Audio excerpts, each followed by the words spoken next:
Campaign ads have been playing a big role in American politics for more than 2 centuries now, but these days they have a special kind of power. Someone with proven executive leadership, willing to make tough choices on government spending.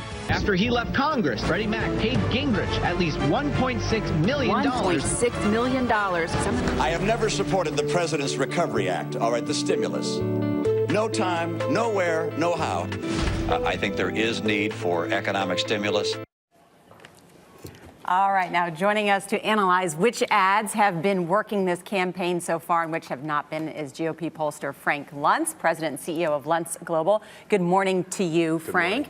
Well, boy, we know some of the ads have been successful here in Iowa because Newt Gingrich, who of course was riding high in the polls, has had a spectacular crash in the last couple of weeks. I want us to talk about one of the first ones. Ron Paul, and even Governor Branstad talked about this particular ad. Ron Paul running against Newt Gingrich. Let's watch a little bit of it and then talk about it. Newt Gingrich on the defense for taking $1.5 million. After he left Congress, Freddie Mac paid Gingrich at least $1.6 million. $1.6 million, some of it just before the housing market collapsed.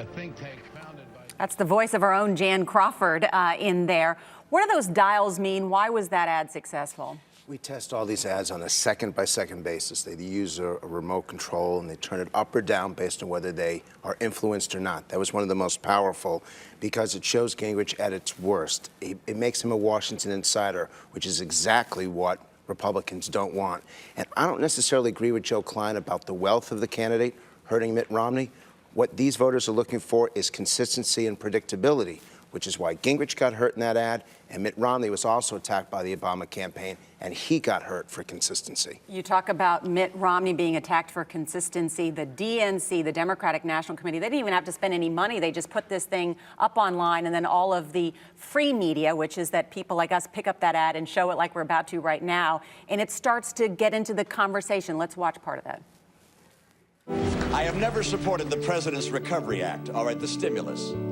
No time, nowhere, no how. I think there is need for economic stimulus. You're only allowed a certain number of flips before people begin to doubt your character.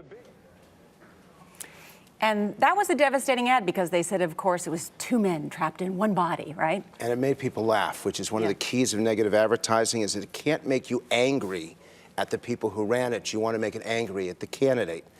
But Romney's also been attacking Barack Obama, and that's one of the reasons why he has actually done so well nationwide. He's gone ahead of Gingrich in most surveys, is because he's trying to bring the campaign to the Democrats, which is the second thing that caucus voters want, someone who can beat Barack Obama. Well, you seem to be really teeing up all of these ads perfectly, because that's exactly right. You talk about sort of Romney. Romney has had this strategy. I mean, he is sort of not spending too much time against the other Republican candidates, but trying to early on focus his message on Obama. Here's another clip from his ads.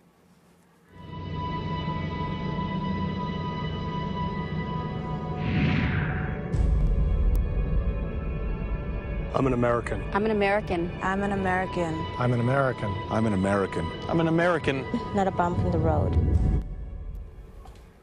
What is that ad about? It's trying to use the voices of people, and one of the hardest things in the campaign right now is credibility. Nobody trusts anything from anyone, and so you've got to use real people, real voices, real opinions. The language of some of the ads have not worked because it's come across as manufactured. If you feel like you came in a television studio, if someone put it together, just slapped it, it's not going to be effective. You got to have an authentic, genuine message. Mm-hmm. So who's going to win? In this case, I agree with all of you. Yes. I'm not afraid to make predictions. This time, no way. It could be any one of 3 candidates. And we don't know who's coming in 4th and 5th. Mm-hmm. I don't remember any time like this. Mike Huckabee had a 3-point lead, but it was clear that he was surging. Santorum is still back. And back in 2008, Barack Obama also was leading in the last poll. No one's leading this time. Okay, Frank, thank you very much for being here this morning.